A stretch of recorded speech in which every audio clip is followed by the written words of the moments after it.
আসসালামু আলাইকুম। এটা হচ্ছে ডিওএসএস পরিষদ। তো এটাতে তো আমাদের উপরের ইমার্জেন্সি গেট এবং মেশিনারি গেট দুইটাই বন্ধ আছে। ওই দিক দিয়ে পানি ঢোকার মতো কোনো অপশন নাই।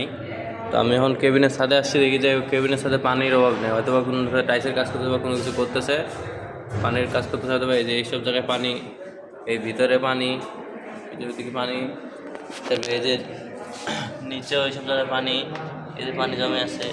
এই যে আমাদের ডোর অপারেটর, ডোর ইনভার্টার অপারেটর, সব জায়গায় পানি গেছে। এই যে ফ্যান ট্যান সব কিছুর অবস্থা খারাপ পানি দিয়ে একবার। এইসব জায়গায় এখনও পানি আছে। এইসব জায়গায় তো পানি, এই যে পানি, এইসব জায়গায় সব জায়গায় পানি দিয়ে অবস্থা খারাপ। মানে এইভাবে তো লিফট দেখা যাচ্ছে। আমি এখনও সিটিভি গার্ড লাগাইনি। আমি যদি সিটিভি গার্ডটা লাগাই আর এখানে আমার থাকবে 220, এই জায়গায় যদি পানি দিয়ে প্রতিদিন পানি আসে, বা এটা যদি প্রতিদিন না আসলেও যদি একদিনও আসে পানি, তাহলে সব কিছু পুড়ে যাবে। দেখা যাচ্ছে এখানে পানি আসবে, এখানে তো পূর্বে সাথে কন্ট্রোলার সহকারে পড়ে যাবে। এটা একটু স্যার দেখা লাগবে।